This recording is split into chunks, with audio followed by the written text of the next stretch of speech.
Hello, ITI is coming up with an FPO with a price range of around 72 to 77 rupees. It is there in the market to raise around 1400 crore rupees. At the upper band of the price range, the company is being valued at around 8,300 crore rupees. Let us first understand the business brief. ITI operates in the Department of Communication and has a 7 decades of experience. It provides different products and services across various industries. It provides defense, satellite communication and security encryption equipments and services, optical and data network, IT services and Internet of Things. Now, moving on to the key positives, company has a very strong presence on the back of its product quality and wide range of products. The company has been able to capture around 20% market share in telecommunication segment despite being facing a stiff competition from the large players such as Sterlite Technology and Larsen & Toubro. And in fact, the company has a monopoly in Indian Army. Secondly, the company has a strong order book. By the end of December 2019, the company had an order book of around 11,000 crores. In fact, most of the orders come from the government projects, and it has around 66% coming of the projects coming from PSUs. This strong order book gives earning visibility. And finally, the turnaround in the financial performance. After being classified as a sick company, the company has been able to receive the grants from the government and has turned around its financials.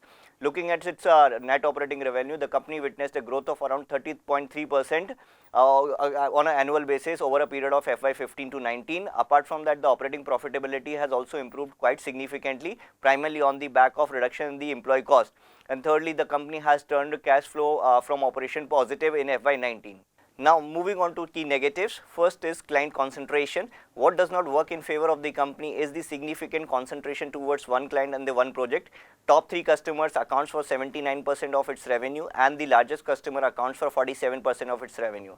Secondly, huge working capital requirement. ITI being operating under capital intensive industry has a huge working capital requirement. In fact, 600 crores coming through this FPO would also be utilized as a working capital requirement. So, hence this is a very big negative for the company.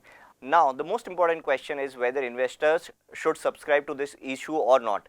What we believe that the company has a very strong order book and the management is very confident of achieving a net revenue target of 3,000 crore by the end of FY20 as compared to 1,600 crore that it achieved in FY19. Apart from that, the management has also indicated that their target to achieve the EBITDA margin of around 15% as compared to 8% that they achieved in the quarter third or FY20. So overall, what we believe that the management and the company has the capability to perform very well in the long term. And hence we advise investors to subscribe it for the long term.